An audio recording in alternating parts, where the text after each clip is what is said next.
Merhabalar, mutfağıma hoş geldiniz. Bugün mutfağımda herkesin severek tükettiği, her öğün rahatlıkla yiyebileceğimiz bir tarifle geldim.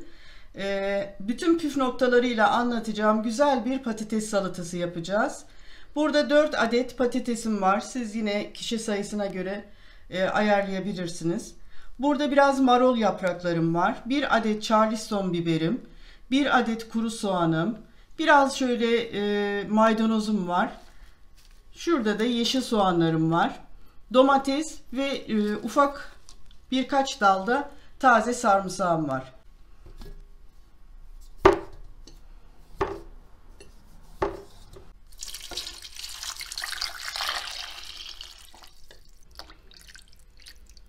Patateslerimi çok güzel yıkamıştım zaten. Şimdi üzerine geçecek kadar su ilave ettim. Ben kabuklarını soymadım. Sizler isterseniz soyabilirsiniz. Hatta dilimlere de ayırabilirsiniz.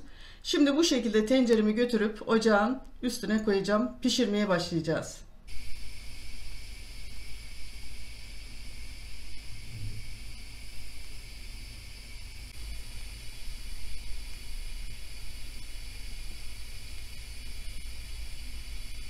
Patateslerimiz pişti. Biraz da soğuttum. Şimdi kabuklarını soyup doğramaya başlayacağım.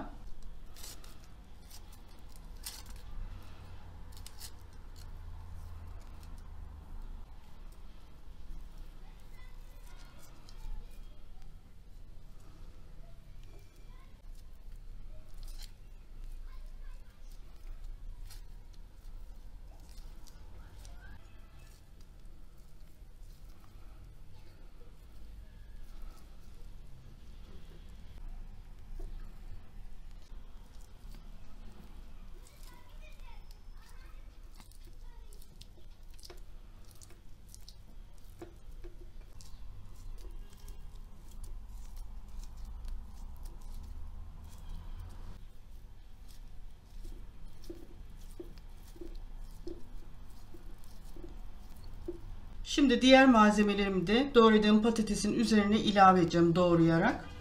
Önce şu yeşil soğanlardan başlıyorum.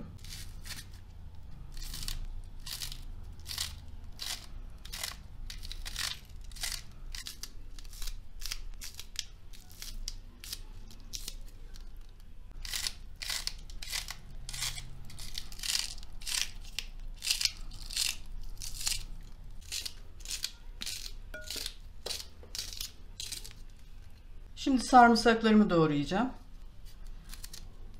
Sarımsak ilave etmeyebilirsiniz. O keyfe kalmış, zevkinize bağlı.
Soğanımı buraya piyazlık doğradım. Salataya henüz karıştırmadım. Şimdi üzerine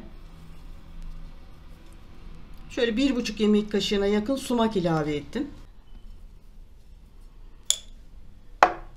Bir çay kaşığı da tuz ilave ettim. Şimdi soğanı hafiften öldüreceğiz.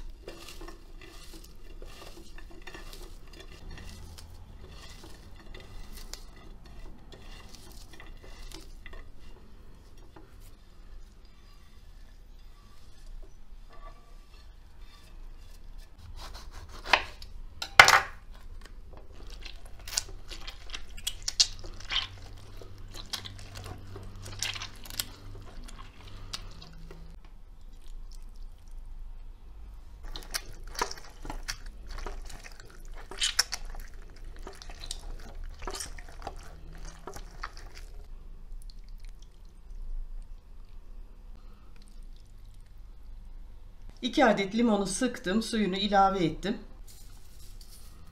Bir çay kaşığı soğanı ovalarken koymuştum. Şöyle 1,5-2 çay kaşığına yakın tekrar tuz ilave ettim.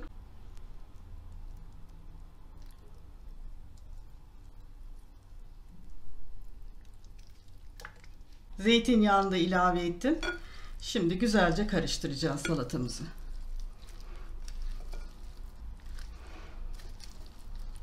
Oldukça da bereketli bir salata oluyor. Hepsinden biraz azar azar koyalım diyorsun. Ama maşallah bayağı bir salata çıkıyor. Kalabalık aileler için, hatta günlerde çok yapılır bu patates salatası.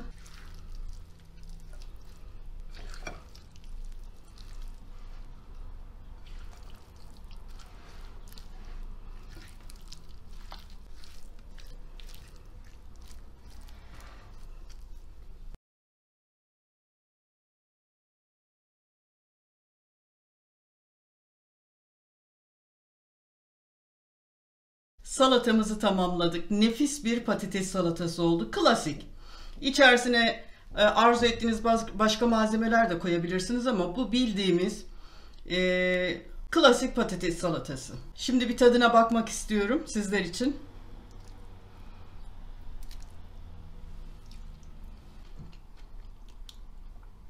Gerçekten çok güzel. Kendim yaptım diye demiyorum ama inanılmaz. Her şeyi tam orantılı, ekşisi, acısı, tuzu, her şeyi yerinde, yağı. Mükemmel bir patates salatası oldu. Bugünkü tarifimin de sonuna gelmiş olduk. Bir dahaki tarifte buluşmak üzere diyorum. Hoşça kalın.